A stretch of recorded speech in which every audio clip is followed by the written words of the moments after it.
Everyone knows. It's everywhere. I can't stop it. They're sharing it. Imagine coming home from a long day at work, expecting to see your car in the driveway where you left it that morning, only to find it completely gone and your husband casually informing you that he sold it to buy himself a new truck. And when you react with understandable shock and anger, he acts like you're being dramatic about him stealing and selling your personal property. That's exactly what happened to me 2 weeks ago, and I'm still trying to wrap my head around the absolute audacity and entitlement it takes to do something like that to your spouse. So I'm a 31-year-old woman, and I've been married to my husband Tom for 5 years. And overall, our marriage has been pretty good with the normal ups and downs, but Tom has always had this issue with making unilateral decisions about big things without consulting me. And I've tried to address it multiple times in counseling, but he always promises to do better, and then does the exact same thing again. I've owned my car, a 2019 Honda Accord, since before Tom and I even got married. I bought it brand new with money I'd saved up, and I paid it off completely about a year ago, and it was in my name only because I'd purchased it before we were married, and I'd never seen a reason to add Tom to the title. Tom drives a 2015 Ford F-150 that he's been complaining about for the past year, saying it's getting old and he wants to upgrade to a newer model, and I told him that was fine, but we needed to save up for a down payment first because we couldn't afford to take on a big truck payment right now with our current expenses. He'd been looking at trucks online obsessively for months and talking about what kind he wanted, and I kept reminding him that we'd agreed to wait until we had at least $10,000 saved for a down payment. And he'd nod and agree, but I could tell he was getting impatient. 2 weeks ago, I went to work like any normal day. I drove my Honda to my office and parked it in the parking garage like I always do, and I had a completely normal workday with no indication that anything was wrong at home. I got a text from Tom around lunchtime saying he was handling some errands and he'd see me at dinner, which wasn't unusual because Tom works from home as a contractor, so he has flexible hours, and I just responded okay and went about my day. When I got home that evening and pulled into our driveway, I immediately noticed that Tom's old truck was gone, and there was this brand new massive Ford F-250 sitting where his truck usually was, and my first thought was that he'd maybe test-driven it or borrowed it from a dealership, but then I noticed my Honda was completely missing from the driveway where I'd left it that morning. I walked into the house confused and asked Tom where my car was, and he got this big smile on his face and said he had a surprise for me. And he took me outside and showed me the new truck like he expected me to be excited about it. And I said, "Tom, that's great, but where is my car?" He said, "Oh, right, about that. He'd sold my car to help cover the down payment on his new truck, and he said it so casually like it was the most normal thing in the world to sell your wife's car without her knowledge or permission." I just stood there in complete shock trying to process what he was saying, and I asked him how he sold my car when it was in my name and he'd need my permission to sign over the title, and he admitted that he'd forged my signature on the title paperwork and told the buyer I couldn't be there in person but had authorized the sale. I completely lost it and started yelling about how he'd committed fraud by forging my signature and stolen my property by selling something that wasn't his to sell, and he got defensive and said he didn't steal anything. We're married. So what's mine is his and what's his is mine, and he needed a reliable work truck more than I needed a second car. I told him I needed that car to get to work, and that it wasn't his decision to make whether or not I needed it, and he said I could just ride with him when I needed to go somewhere or I could take the bus. And when I pointed out that the bus doesn't run near my office, he said I could figure something out or maybe look into carpooling. I asked him how much he got for my car, and he said he sold it to some guy on Facebook Marketplace for $12,000, which was several thousand less than what it was worth. And I asked him where that money was, and he said he'd used it as part of the down payment on his truck, along with some money from our joint savings account. I was absolutely furious because not only had he sold my car without permission, he'd done it for less than it was worth, and he'd also dipped into our savings without discussing it with me. And when I asked how much he'd taken from savings, he said about $8,000, which was literally all of our emergency fund. Tom kept trying to justify it by saying his old truck was dying and he needed a reliable vehicle for work, and this new truck was a great deal, and he'd gotten a good interest rate, and I kept saying that none of that mattered because he should have discussed it with me before making a decision that affected both of us and before selling my personal property. He said he knew I'd say no if he asked, so he just went ahead and did it, and he genuinely seemed to think that was a reasonable explanation, Like my potential objection to him stealing and selling my car was just an obstacle to work around rather than a valid boundary to respect. I immediately called the police to report the fraud and theft, and Tom completely panicked and started begging me not to involve the police, saying it was a family matter and we could work it out between ourselves, and I told him that he'd committed actual crimes and I wasn't going to just let it slide. The police came and took my statement, and I showed them all the documentation proving the car was in my name only and that I hadn't authorized the sale, and they said it was definitely fraud and theft, but because we were married, it complicated things, and I might need to pursue it through civil court rather than criminal charges. I asked them if they could help me get my car back from the buyer, and they said that would be difficult because the buyer had purchased it in good faith, believing Tom had the right to sell it.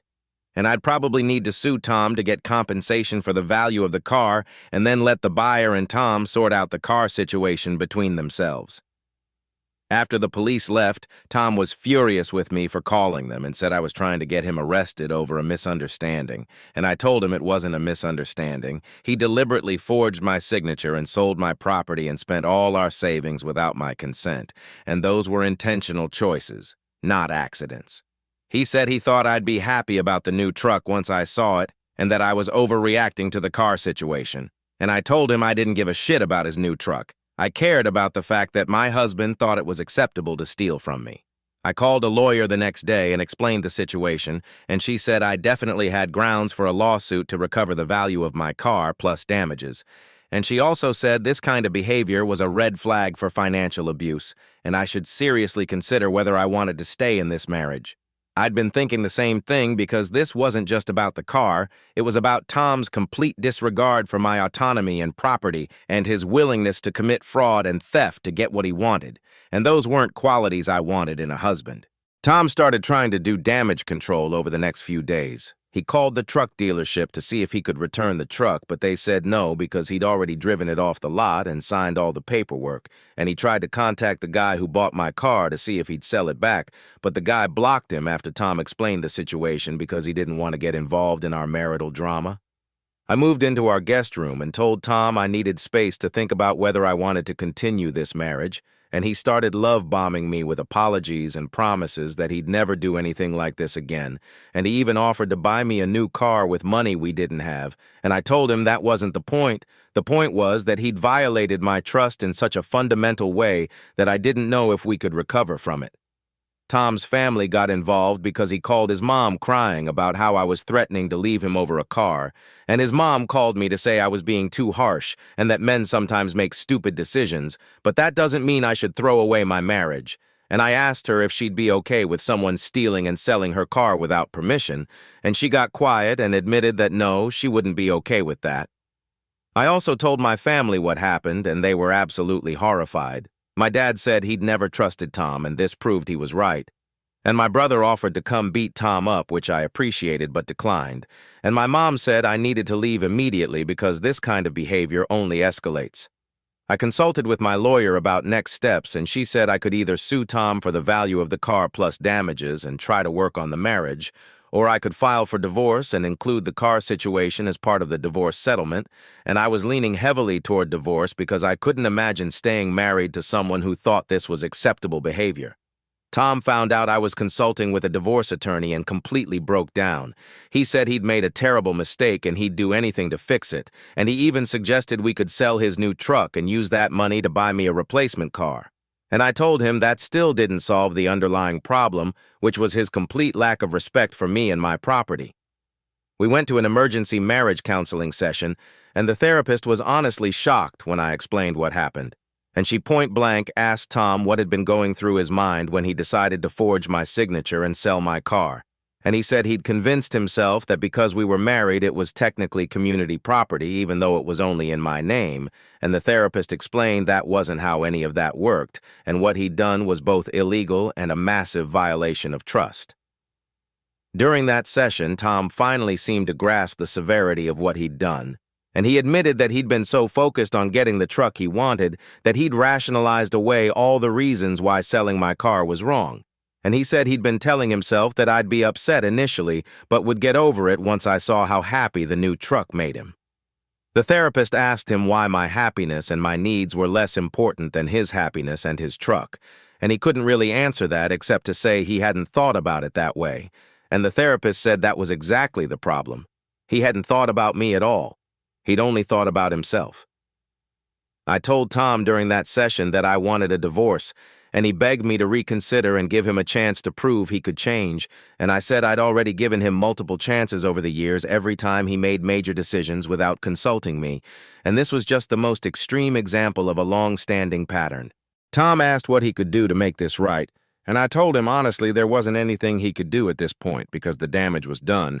He'd shown me that when it came down to choosing between what he wanted and respecting me and my property, he'd choose himself every single time.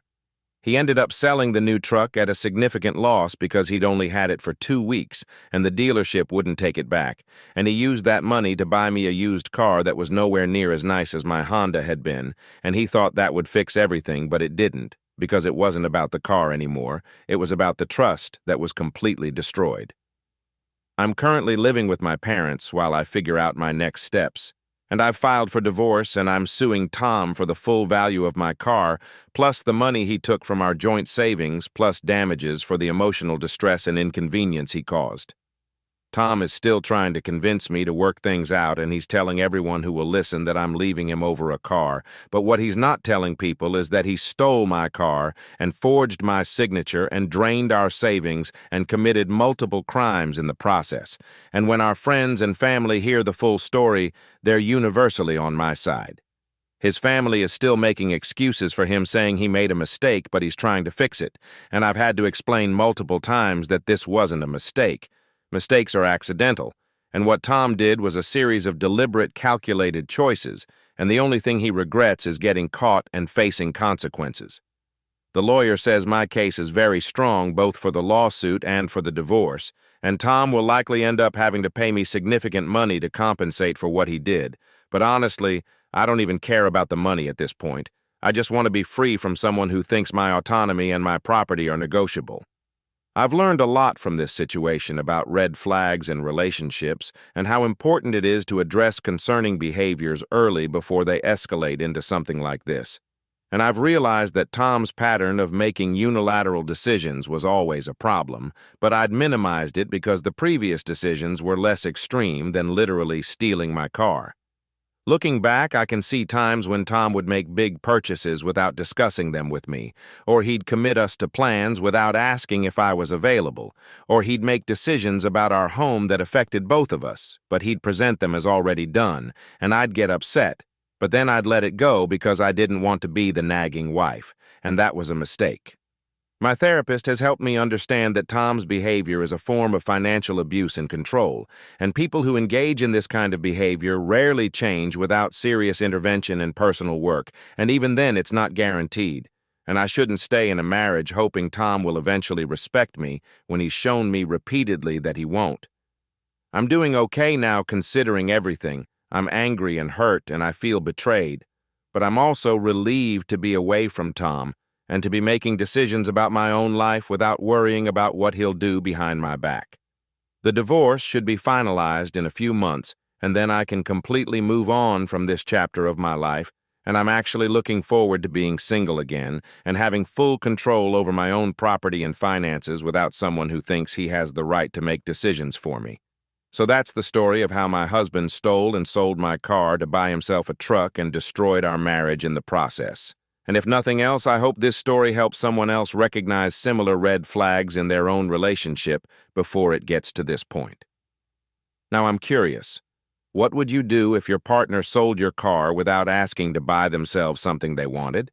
Would you try to work it out, or would you leave? Let me know in the comments because I'm interested to hear if anyone thinks I overreacted or if you'd have done the same thing. And if you got value from this story, please hit that subscribe button and give the video a thumbs up, because it helps more people find these cautionary tales. Thanks for listening, and I'll see you in the next one.